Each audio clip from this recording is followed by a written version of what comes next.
Үндсэн хуулиар хүүс хамаарахгүйгээр хүн болгон сонгогдох хэрэгтэй тий. Мэдээж энэ одоо квотор гэдэг юм уу аль нэг хүүсийг давуу одоо улсын хурлын гишүүн болгох гэдэг асуудал байхгүй шүү дээ. Дэлхийн нийтэд одоо яг энэ нэгэн ялангуяа одоо хөгжсөн улс орнуудад эмэгтэйчүүдийн улс төрийн оролцоог нэмэгдүүлэхийн тулд яг юм одоо хөшүүргүүдийг хэрэглэдэг нь яг юм одоо квот, за мөн түнчлээ одоо жагсаалт гэдэг юм уу тийм ээ одоо яг энэ бүр баталгаажсан суудлуудаараа хүртэл зөвхөн эмэгтэйчүүд гэлтгүй одоо үндэсний цөөнхийг хүртэл одоо суудлуудыг баталгаажуулдаг баталгаатай одоо суудлыг бас бий болгодог ийм одоо систем нь өөрөө арчилсан улс орнуудад байдаг. Тийм ээ одоо парламентуудын одоо юу гэдэг бүхий л одоо энэ сонгуулийн тогтолцоонд хэрэгэлдэг арга хэрэгслэр мөн. Өнөөдөр Монгол улсад анх удаа энэ квот гэдэг юм уу анх удаа юм жагсаалтын арга хэрэгслийг хэрэглээд байгаа асуудал огт биш. Бид нар өмнө ч гэсэн одоо энэ пропорционал буюу энэ холимог системээр сонгуулиа явуулж исэн. За өмнө ч гэсэн одоо бид нар бас өмнөх үеийн одоо манай эрдэмтэн судлаачид улсын хурлын эмэгтэй гишүүд болоод бусад одоо хүмүүсийн ачаар 20% аль нэг хүүсийн одоо нэр дэвшигчдийн 20-оос доошгүй хувь нь аль нэг хүүс их байна гэдэг одоо энэ 20% квот гэж бид нар ярьдаг тий хэрэгжээд бас тодорхой хэмжээнд одоо байсан. За сая 24 оны сонгуулийн хувьд бол бид нар одоо улс төрийн намын тухай хууль, үндсэн хууль, за сонгуулийн тухай хуульдаа хүртэл одоо нэмэлт өөрчлөлтүүдийг оруулж яг энэ одоо холимог тогтолцоог нэгдүгээр баталгаажуулсан байна. Хоёрдугаарт бол яг одоо энэ гендерийн хувь хэмжээг бол нэмэгдүүлсэн тий. Маш олон жилийн хугацаанд 20%-аар явсан энэ одоо хувийг бол 30% болж нэмэгдүүлсэн.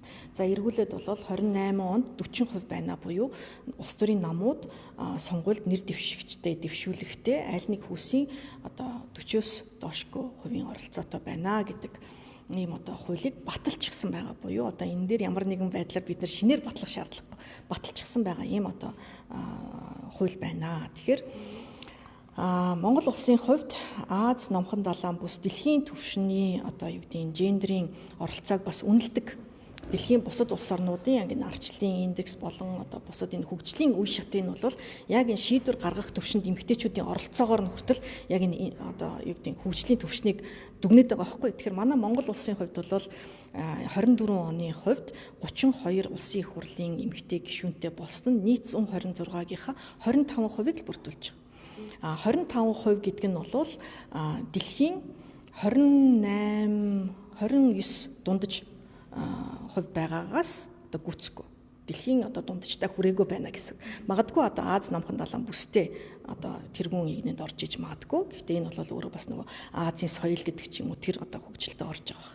Тэгэхээр мэдээж энэ эмэгтэйчүүдийн улс төрийн оролцоо гэдэг нь өөрөө яах нь улс орны хөгжлийн одоо бас нэг үе шатыг харуулад байна шүү дээ. Аль болох эмэгтэйчүүдийн одоо улс төрийн оролцоо одоо илүү хэлбэр хуралдаанх нь өөрөө эргээд одоо нийгмийн эерэг юу гэдгийг нөлөөллөө за эргээд ер нь зүгээр үндсэн хуулиар олгогдсон эрхтгч одоо энэ болцоогоо ашиглаж тийм ээ одоо энэ гендерийн одоо гадуурхалтын эсрэг бас нэг үйл ажиллагаа явж байна л гэсэн үг.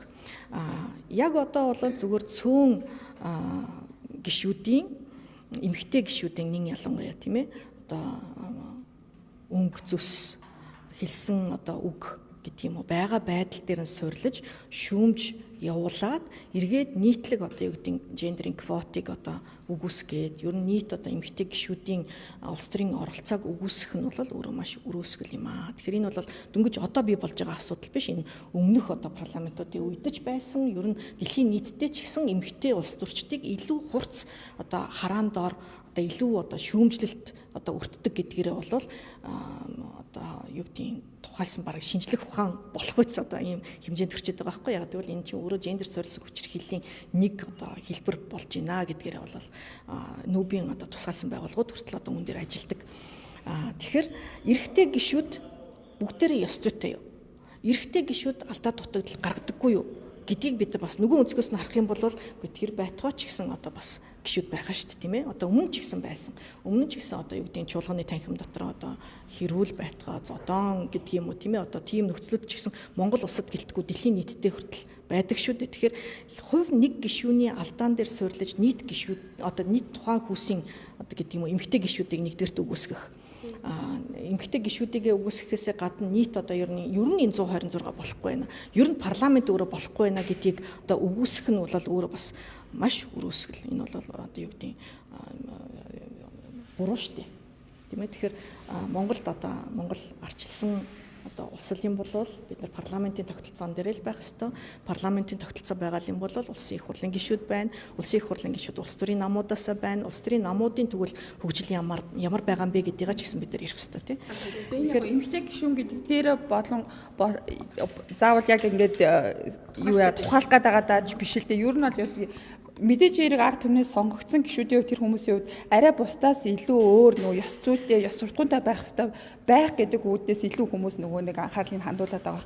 Тэгэнгүүт тэр хэмжээндээ ч бас хүрэхгүй байгаа юм шиг харагдаад байгаа болохоор сошиалд бас яваад байгаа ах гэж байна. Иргэд олон нийт бол тэгж л үү. Яг тийм. Иргэд олон нийт гишүүдийг нэгдүгээр тарах хэрэгтэй тийм. Би одоо тойргоос сонгогдсон гэд ёс зүйгээ авирлах эрх надад байхгүй шүү дээ.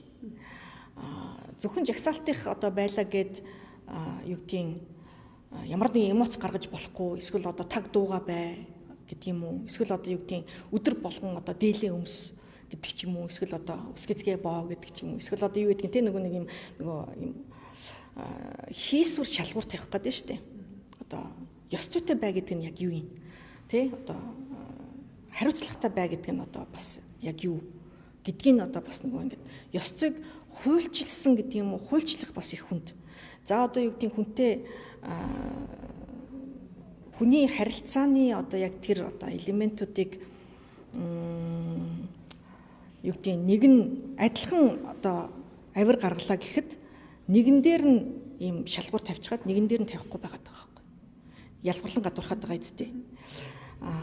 Магадгүй зүгээр яг хуу нийт гишүүд маань бүх нийтийн одоо алган дээр нээлттэй байгаа гэдгийг л санах хэрэгтэй. Тэрнээс юу гэдгийг одоо хувь хүнийхээ хувьд одоо юу гэдгийг альжаалаа тайлах гэдэг юм уу? Чөлөө цагаа зөв зохистой өнгөрүүлэх гэдэг юм уу? Найз нөхдөдөө уулзах гэдэг юм уу? Тэр зүйлүүд нь хориотой биш шүү дээ. Хүн л юм чиндээ тийм үстэй. Найзуудтайгаа одоо караоке дэж болно. Болно үстэй. Одоо жишээлбэл би одоо караоке ч юм уу эсвэл одоо ресторан ч юм уу эсвэл одоо юу гэдэг юм бар цэнгэний газар орж болох уу? Зарим хүмүүс магадгүй болохгүй шүү дээ. Улсын их хурлын гишүүн байж ёс зүйтэй бай гэх гээд байгаа байхгүй. Тэгэхээр магадгүй энэ хувь хүний ёс зүй соёл гэдэг маань өөрөө гишүүн гэхээсээ илүүтэй хувь хүнийхээ хувьд хэр одоо төлөвшсөн байна уу? Альва одоо энэ одоо юу гэдэг хүнд нөхцөл байдал дээр ямар реакц үзүүлж гинөө гэдэг нь өөрөө маш чухал болчиход байна. Жишээлбэл одоо юу гэдэг улсын их хурлын гишүүнийг чи гишүүн учраас чи бусдад доромжлуулаад гүтгүүлээд юу гэдэг одоо загнуулаад гэдэг ч юм уу хүлээцтэй бай гэсэн угд бол бас албатай биш байхгүй. Хүн л эмчин үндсэн хуулиараа нэр төрөө бас хамгаалах тийм ээ одоо хүн л эмчин одоо бүгдээрээ л адилхан эрхтэй.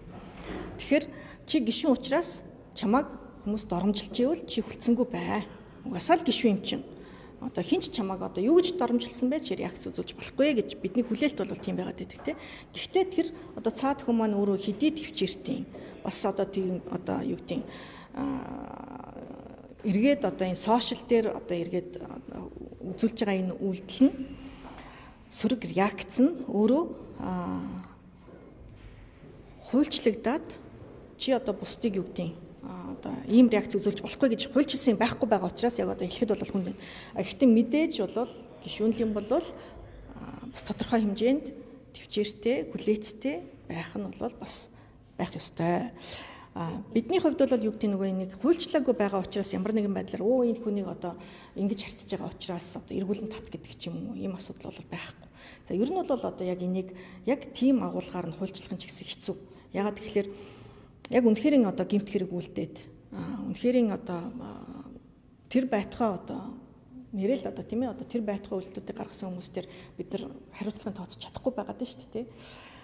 Тэгэхээр энэ агуулгаараа бол хин нэгэн хүнийг бүр барьж яваад бүх нийтээрээ одоо юу гэдэг одоо дэвслээд байх нь бол бас тухайн хүнд үзүүлж байгаа хүчирхийллийн нэг арга бол муу юм аа гэдгийг бас онцлог хэлмээр. ёс зүйн дүрм гэж манай одоо улсын их хурлын гишүүдийн хувьд бол ёс зүйн дүрм байгаа, улсын их хурлын тухай хууль байгаа, улсын их хурлын дэгийн тухай хууль байгаа.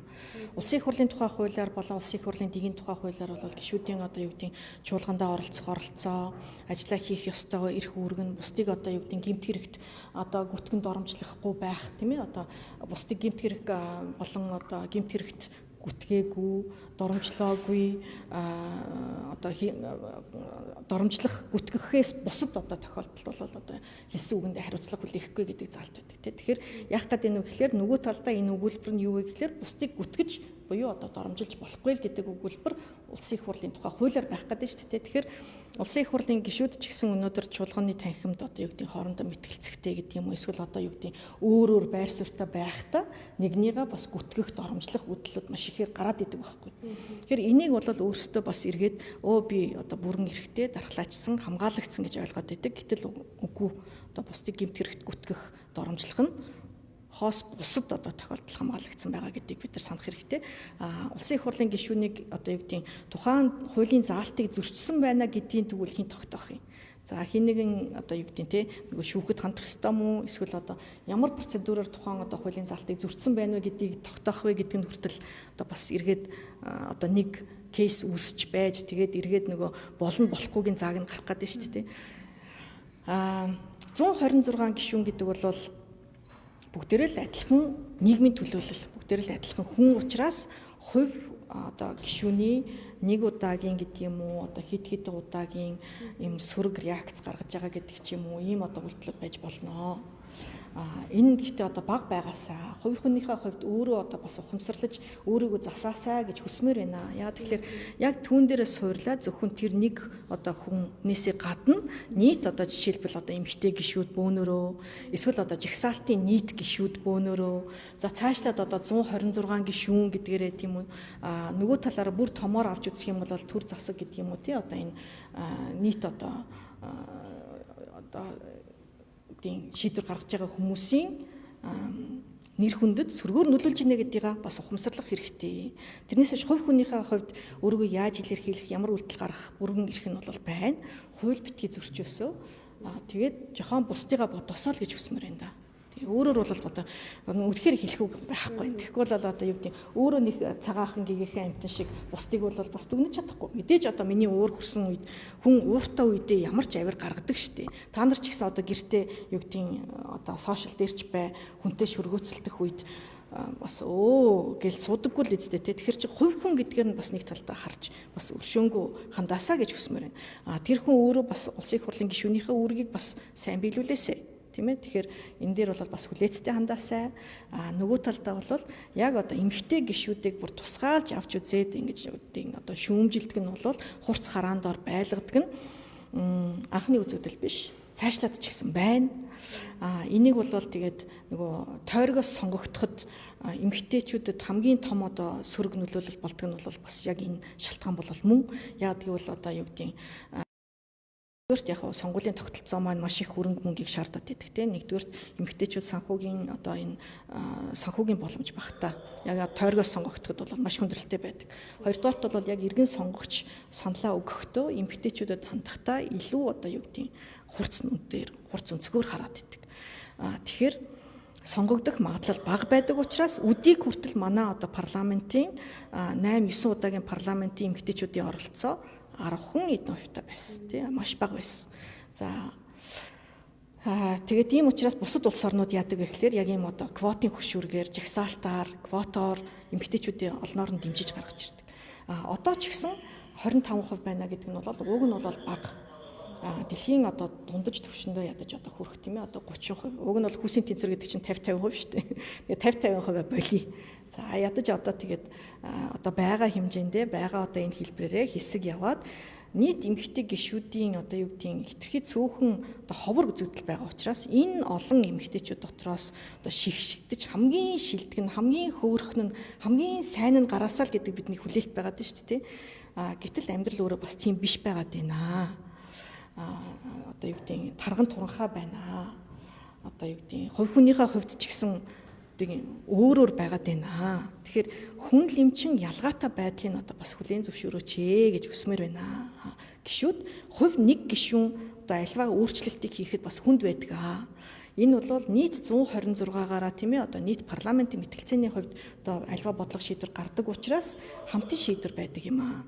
Тэгээ хамтын шийдвэр гаргахад хүчний нөлөөллүүд нь юу гэдгийг одоо сайн байж ээж тийм ээ хоорондоо тэгээд одоо яг эмэгтэйчүүд олон байж жишээлбэл эрэг одоо юу гэдэг хүүхдэд гэдэг юм уу одоо эмэгтэйчүүдэд гэдэг юм уу ийм одоо шийдвэрүүдийг бас гаргах талтай байдгаа гэдгийг одоо цааш одоо судалгаагаар бусад улс орнууд гаргачаад байна шүү дээ тий. Тэгэхээр энэ байдлаараа одоо бас бид нар ч гэсэн хичээж ажиллах хэрэгтэй байна. Тэгээд бүгдээрээ л одоо хамтдаа хичээе л гэж үздэг.